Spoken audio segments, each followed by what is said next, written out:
Eh ben mes cadets, on est à 3 mois du premier tour et c'est toujours un bordel gigantesque à gauche. Et je crois qu'on a tous ici des valeurs de gauche, alors qui est candidat pour 2020 ? Ah ouais. Alors si vous voulez comprendre la gauche en France, voilà l'outil idéal. Et oui Jamy, là-dedans tu trouveras toutes les nuances et les familles de gauche. Jamy, il y en a environ 6862, plus ou moins rouge, plus ou moins verte, plus ou moins social-démocrate. Enfin, il y a un nombre de sensibilités hallucinant là-dedans. Résultat, ça fait quand même beaucoup de candidats. Et d'ailleurs, ça a encore bougé cette semaine, hein. Christiane Taubira est candidate. Elle a déclaré ça à Lyon, sur un balcon, devant un beau ciel gris parpaing. C'était d'une tristesse, on se serait cru en Moldavie. Je suis candidate. C'est limite s'il n'y avait pas un corbeau qui faisait Je suis candidate à la présidence. C'était pas le meeting de Mélenchon, quoi. Lui, il avait décidé de faire dans le spectaculaire. Attention, il y avait les écrans géants, le son spatialisé, le meeting en odorama. Moi, je me suis dit à la fin, mais il va distribuer du parfum à l'odeur de sueur de Mélenchon. Elle est insoumise, il est syndiqué. Leurs regards se croisent. Un parfum de révolution dans son pantalon. Testostérone, by Mélenchon. Des préservatifs goût Mélenchon. Un regard coquin après la manif. Un instant merguez que l'on veut chauffer sur le feu de pneus qui brûle dans son regard. Ce soir, c'est le grand soir. Méluche Love. C'est la turlute finale. Enfin, il y avait un océan de possibilités. Arnaud Montebourg, lui, se retire. Bah oui, il a vu le meeting de Mélenchon, il a compris qu'il pourrait pas rivaliser, Pépère. Il est en polo sur des marchés à distribuer des échantillons de miel. L'autre, il a 200 mètres carrés d'écran géant. Ça craint.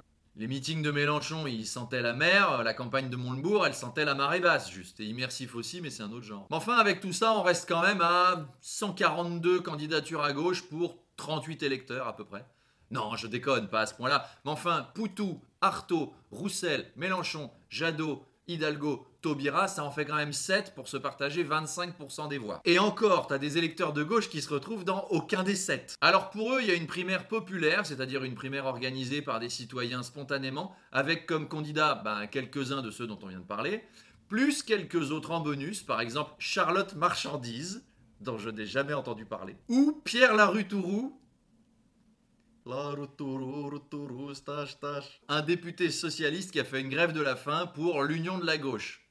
Le malheureux. Au bout de 7 jours, il a jeté l'éponge. Il a écouté Taubira, Hidalgo et Mélenchon. Il s'est dit putain, je vais plus jamais bouffer en fait. Aidez-moi! Avec le régime comme j'aime la gauche, j'ai perdu 47 kilos et tous mes espoirs dans mon camp. Donc voilà, ça fait beaucoup de candidats. Il y a plus de sortes de gauche que de sortes de fromage dans ce pays. Rendez-vous compte, la dernière fois, ils étaient 4. C'est 2 fois plus. Allez, c'est les soldes. Pour un candidat de gauche acheté, un candidat de gauche offert. Et pour des scores qui vont faire non pas moins 10, non pas moins 20, non pas moins 30, mais moins 50% par rapport à 2012. C'est pour nous, c'est cadeau. La gauche a divisé ses scores par 2 depuis 10 ans. D'ailleurs, c'est paradoxal. Les gens réclament tous plus de profs, plus d'hôpitaux, plus de services publics, et ils sont 75% à pas voter à gauche. Alors que c'est dans leur programme à tous, hein. Bah oui, mais la dernière fois qu'elle a été au pouvoir, la gauche, elle a pas fait ça non plus.